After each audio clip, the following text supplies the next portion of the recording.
Bienvenidos nuevamente a Inmigración sin filtro, un podcast diseñado para hablar sobre la migración hacia Estados Unidos con transparencia, sin tapujos y con una orientación profesional para que usted vea que llegar a Estados Unidos sí es posible.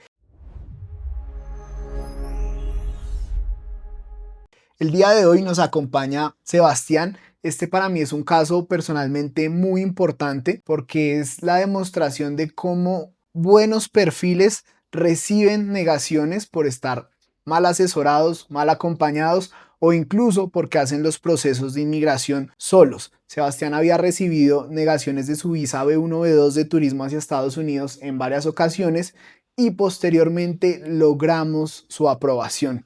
Sebastián, bienvenido, un gusto saludarte. Cuéntale por favor a toda esta audiencia quién es Sebastián. Juan Felipe, bueno, gracias por el espacio, qué chévere estar acá, un espacio que siento que le puede ayudar a muchísimas personas porque en algún momento yo estaba buscando este tipo de ayuda. Y nada, ¿quién soy yo? De profesión soy periodista, actualmente me dedico a ser creador de contenidos. Trabajé en grandes medios a nivel nacional, en dos grandes medios, y ya hace poco más de 2 años me dedico pues a mi proyecto personal, a mis redes sociales. En cuanto al tema de las visas que mencionabas en mis negaciones, fueron tres negaciones por allá le pongo yo, en esa no tenía tanta memoria, como 2002, era yo muy pequeño. Sí. La segunda fue en el 2018, abril, me acuerdo. Y la tercera fue en octubre de 2024. Ya la cuarta fue la vencida, que fue en diciembre de 2025.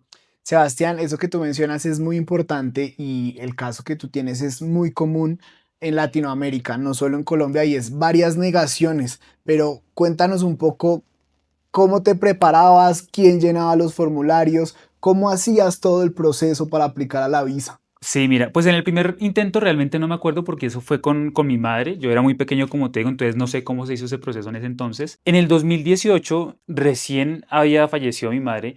Yo hice ese proceso totalmente solo, un pelado de 22 años llenando un formulario de ese 160 solo. Yo llené eso pues a la de Dios, me eché la bendición, obviamente súper desinformado, ¿no? Y en la tercera oportunidad, que fue en octubre del 2024, lo hice a punta de redes sociales, creyendo que la información que encontraría ahí en redes sociales iba a estar medianamente bien, pero no del todo, porque pues me la negaron evidentemente. Y ya la cuarta oportunidad, que fue el año pasado, que pues nos encontramos en el camino tú y yo, obviamente fue un proceso muy estructurado que pues nos llevó al resultado que ya sabemos. Sebastián, cuéntanos lo que tú dices, todo se ve en redes sociales, ahorita TikTok es un algoritmo de búsqueda, incluso Instagram, ChatGPT, en redes sociales hay muchísima desinformación. Cuando tú te preparaste o revisaste esos videos, ¿qué encontrabas? ¿Qué veías? Sí, mira, no voy a decir como nombres o cuentas puntuales. Me acuerdo que veía una cuenta de unas personas de otro país. Entonces simulaban como el rol de persona que va a presentarse por la visa y cónsul. Entonces mostraban como preguntas que uno tenía que pues estar listo y todo. Entonces era como mi forma de información, llamémoslo. Y que pues pueda que, no sé, a algunas personas les funcione. A mí no me funcionó, pero siento que esto no hay que dejárselo al azar, ¿sí? A punta de redes. Obviamente, información muy valiosa en redes, pero ya cuando uno se sienta muy juicioso, como lo hicimos tú y yo en persona, en una oficina o a través de una plataforma virtual, a estudiar el caso de una forma más puntual, siento que la tasa de éxito para que te den tu visa fue mayor, como en mi caso. Claro, y eso que menciona Sebastián es muy importante y es, yo veo todo el tiempo comentarios de personas, la visa es cuestión de suerte, azar. Realmente la suerte y el azar no existen en procesos migratorios. En los procesos migratorios lo que evidenciamos es que hay malas preparaciones. No es llenar un formulario por llenarlo, no es aplicar porque sí, simplemente es construir un muy buen caso.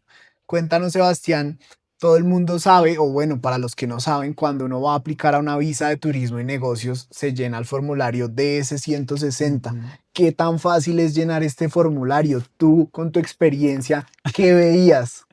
Bueno, después de 4 intentos ya uno como que se vuelve casi experto, pero hay cosas que parecen ser lógicas en ese formulario, pero a veces no lo son tanto porque te das cuenta tú que lo que tú tienes que llenar en ese formulario tiene que coincidir con lo que tú vas a decir el día de tu cita. Tal cual. Entonces, si dices, me invento un ejemplo X, trabajé 2 años en una empresa y el día que usted va y se presenta, dice, trabajé 6 meses. ¿Tú cómo así que me está diciendo que 6 meses y en el formulario 2 años? Entonces, el formulario siento yo que es, tú me corriges, casi que el 50% Sí. de lo que uno va a hacer en esa cita. Sí, es muy cierto. El formulario yo también considero que puede ser un 50% y acá va el problema que tienen muchos aplicantes y es que de pronto pagan cualquier servicio y nunca les envían el formulario, nunca se lo leen, nunca lo revisan, no se familiarizan con la información que se consignó en el formulario y esto es un error. Usted puede contratar al abogado más teso de todos, al tramitador más teso de todos, pero si usted no se apersona de su caso, no va a pasar nada, porque lo que tú dices, Sebastián, es muy cierto. Si yo voy a una embajada, no tengo ni idea de qué está en el formulario, me contradigo, dije que trabajaba 2 años, pero aquí digo que 6 meses, eso de una es una mala respuesta y eso hace que a usted de inmediato le nieguen la visa, porque usted está mintiendo y para el oficial es una negación inminente. Ahora pasemos al escenario de versus, listo, creé mi formulario, me voy a la entrevista. ¿Cómo eran esas entrevistas? ¿Qué decías? En redes sociales hay muchos ejemplos de entrevistas Sí. muy buenos, muy malos, pésimos. ¿Cómo eran esas entrevistas para ti? Bueno, pues obviamente son momentos en los que se sienten muchos nervios y tienes que estar seguro de lo que tú, pues en nuestro caso, estudiamos, porque pues es un proceso en el que uno literalmente tiene que entrar a estudiar las respuestas y siento yo que en el punto en el que tú llegues a fallar diciendo algo que no estaba dentro del plan que estudiamos, pueda que te nieguen la visa, ¿sí? Obviamente no, la idea no es ir a decir mentiras como tú lo has mencionado y se lo recalcas, creo yo, a todas las personas. Una mentira puede ser catastrófica en este proceso. Entonces, pues mira que en mis procesos de citas, cuando iba donde el cónsul, a veces eran hombres, a veces mujeres, normalmente eran como de a 3 o 4 preguntas, no eran ni más ni menos. Lo particular fue que las 2 veces que yo tengo memoria, es decir, 2018-2024, fueron citas muy cortas, o sea, la Sí. charla con el cónsul fue de 3 o 4 minutos, le pongo yo, que se hacen eternos, pero casualmente, en diciembre del 2025, ¿por qué no sé? La charla con el cónsul, bueno, charla no tanto porque el cónsul se queda ahí en el computador haciendo sus cosas, fue casi 8 o 10 minutos, le pongo yo, fue muy particular. Sí. Pero en cuanto a las preguntas, siento que se repetía como casi que el mismo patrón, a dónde ha viajado, qué hace usted, a qué se dedica, qué va a hacer a Estados Unidos, son como las preguntas que se Más repetían frecuentes. exactamente. Sí, y tus respuestas consideras que en las primeras entrevistas eran muy vacías, muy monosílabas, muy cortantes. Eran muy vacías. No, no monosílabas, no de sí, no, ajá, no tampoco. Pero a veces siento que uno da información de más que realmente no le interesa al Claro. cónsul saber. Y eso puede jugar en contra. Entonces, eso pasaba en otras, pues en anteriores citas que tenía con el cónsul. Entonces, pues ese era el error, que a veces uno habla de más y no está bien hablar de más. Eso es muy cierto y muy preciso y ese es uno de los enfoques que manejamos nosotros en la firma y es, venga, usted tiene que dar respuestas convincentes al grano, pero sin ser monosílabo ni aburrido ni tajante. Usted tiene que darle la información que le permita al oficial de visas entender quién es usted, por qué quiere la visa, a qué se dedica usted. Yo veo en redes sociales y conozco por todos mis clientes que me cuentan sus experiencias con otras empresas, que a veces la preparación es muy, usted solo diga lo que le pregunten, sí y no. Y si usted va y se presenta y le dicen, ¿cuál es su propósito de viaje? Turismo. Pues todo con turismo. Sí, eso es obvio, por eso está usted acá. Entonces dan ganas como de, venga, diga algo más, por favor. O sea, ¿a dónde quiere ir? Nueva York, Los Ángeles, Miami, Houston, lo que sea. Y esta es una de las perspectivas como más polémicas que se ve en el mundo de las visas y es que todo el mundo se crea asesores y creo que a ti te pasó y es, uno pregunta y uno dice como, ay, ¿cómo le fue? No, eso es súper fácil, usted solo diga lo que puso en el formulario. Pero para ti, Sebastián, después de 4 intentos, el último exitoso, ¿qué consideras que es el éxito central de una aplicación a visa de Estados Unidos? Sí, bueno, dos cosas. Primero, respondiendo lo de responder monosílabo, si uno se liga solo al formulario, pues el formulario son respuestas de sí y no. Y si Tal uno va cual. y dice lo mismo en la cita sí y no, pues posiblemente te la niegan como tú lo mencionas. Ya respondiendo un poco tu pregunta, ¿qué hubo de diferente en esta oportunidad en la que me aprobaron la visa? Siento yo que la forma en la que, pues en tu caso me ayudaste a estructurar las respuestas, hay palabras muy puntuales, la forma en la que uno va y se viste, cómo se presenta, todo comunica al final de cuentas. Ciertas cosas que uno suele dar como hecho en su día a Sí. día Sí, pues yo tengo una mamá, ella trabaja, yo trabajo, pero ¿cómo haces para que esa respuesta de yo trabajo sea más atractiva ante una persona? Es decir, te estás vendiendo ante un cónsul, es cómo uno se hace atractivo, cómo se vende ante esa persona para que al final la respuesta sea sí y te den tu visa, y ese es como el trabajo que tú entras a hacer, que en mi caso fue muy, muy interesante porque uno cree que eso prepararse como para qué, Sí, como para como que qué, pero realmente funciona muchísimo. para qué pago una Ujú. asesoría o para qué me gasto X plata en un Exacto. servicio profesional. Y aquí va un punto también muy importante y es si a ti, Sebastián, te preguntaran la primera solicitud, o bueno, no la primera, sino ya cuando lo hiciste solo, ¿es importante contratar un servicio profesional o no lo es? Muchísimo, muchísimo. Yo digo que uno en la vida no es que no sepa las cosas, está mal asesorado. En general, y este caso aplica muchísimo el de las visas, estás mal asesorado. Sí, es muy triste y realmente no es que usted de pronto esté mal asesorado porque usted dice como no, el proceso es muy práctico, entro a YouTube y hay muchos links de cómo llenar el formulario, pero por eso es que hay gente que nos hemos matado estudiando esto y Ujú. por eso hay muchos asesores, abogados, firmas, empresas que hacen estos servicios. Obviamente unos mejores que otros, obviamente otros que no tienen ni idea del servicio, pero aquí lo importante es que si usted quiere optimizar su proceso de aplicación de visa, busque asesoría profesional. Es demasiado importante, no es un requisito. Algo que mencionabas tú ahorita y que me gustaría retomar es como el patrón de las preguntas. Nosotros tenemos una estadística dentro de la oficina que hay tres preguntas que son las que usualmente siempre hacen. Obviamente, ¿cuál es su propósito de viaje? Ujú. ¿A qué se dedica usted o qué ocupación tiene? Sí.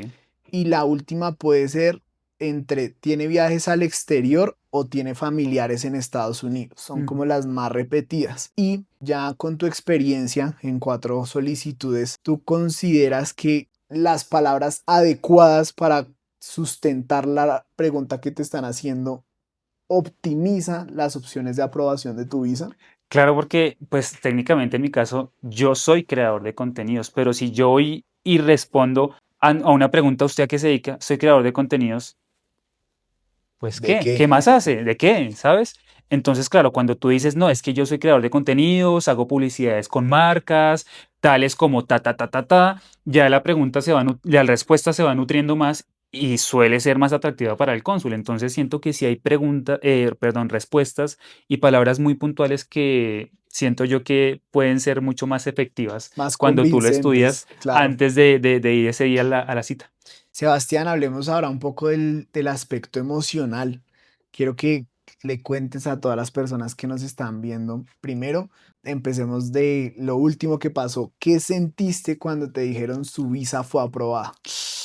Dios mío santo, es impresionante porque, claro, hay un montón, siento yo casi que cientos de personas alrededor tuyo, todos aplicantes, y cuando me dieron la visa se me aguaron los ojos, pues yo no puedo llorar, no puedo llorar acá porque estoy enfrente de muchas personas, pero no, fue una alegría inmensa porque, pues claro, o sea, después de 4 intentos fue tiempo, esfuerzo, dinero, también digo yo es un golpe al ego porque cuando te dan ese papel con una respuesta negativa y enfrente de todo el mundo, cuando tú Claro, vas saliendo a la embajada, tú sabes quién sale con la visa aprobada y quién no.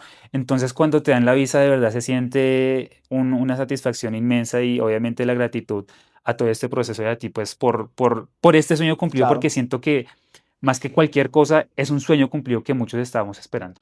Y ahora cuéntanos qué sentías cuando te decían, no, su visa es negada. ¿Qué Uf. emociones sentías? Que muchos clientes dicen como es muy frustrante, lloran los hijos, los niños, Sí. los abuelos, todo. Cuéntanos qué pensabas en esos momentos. No, impotencia. Obviamente uno escucha muchos casos de gente que dice, ah, yo ya no vuelvo a intentar eso, Sí. hablan mal de los gringos y todo el cuento.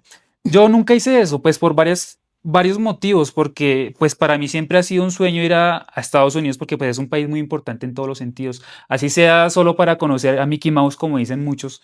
Pero, por ejemplo, en mi caso, que me dedico a temas de redes sociales, de tecnología, muchas de las casas matrices y de las marcas más importantes están en Estados Unidos y hacen muchos eventos en Estados Unidos, llevan a creadores de contenido. Entonces, para mí también era muy Importante, importante poder tener ese permiso para entrar a Estados Unidos, esa visa, y que se te amplíe la vida en muchos sentidos, no claro. solo turísticamente hablando, sino laboralmente, en muchos sentidos más.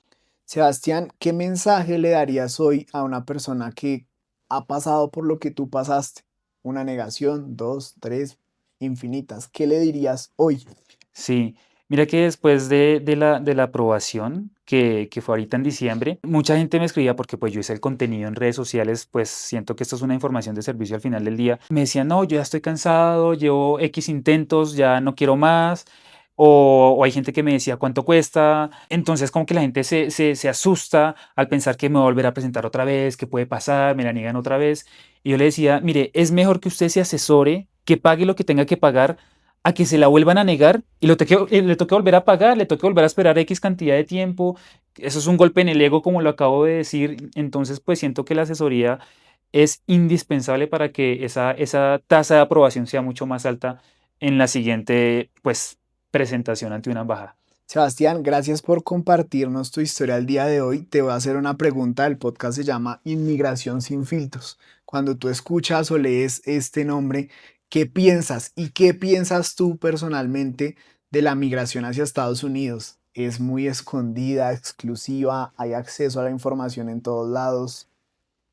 Yo creo que la gente está mal informada, ¿sabes? Yo creo que, pues hoy en día con tantas noticias y la coyuntura, yo creo que las personas sienten que eso es un tema por allá lejano, imposible de acceder, para gente con mucho dinero, empresarios, pero no, o sea, yo me considero un ciudadano común del día a día, que ríe, llora, que le va bien y le va mal en la vida, y que pues decidió acceder a un servicio común y corriente, es como ir a una droguería y comprar un medicamento, ir a una registraduría, a una notaría adquirir un producto o un servicio, entonces es normal, es como ir al médico al final del día sí, y pues es indispensable para que realmente, como lo estábamos mencionando, pues la respuesta al final del día sea te aprobaron la visa. Sebastián, gracias por compartirnos tu historia el día de hoy. Gracias por estar aquí en Gracias. Inmigración sin filtros. Recuerden que este espacio fue diseñado para ustedes, para toda esta población latina que ha soñado con una visa hacia Estados Unidos, la que sea. Y este espacio está basado en casos reales como el de Sebastián, para que usted, si ha pasado por esta situación, se anime. Todavía es posible la migración hacia Estados Unidos ahora con todo lo que hay, redes sociales, internet, es muy accesible. Entonces, este podcast fue diseñado para ustedes, para que ustedes vean casos reales, se motiven, conozcan sobre la veracidad y cómo son los procesos de inmigración. Un saludo para todos y nos vemos en un próximo episodio.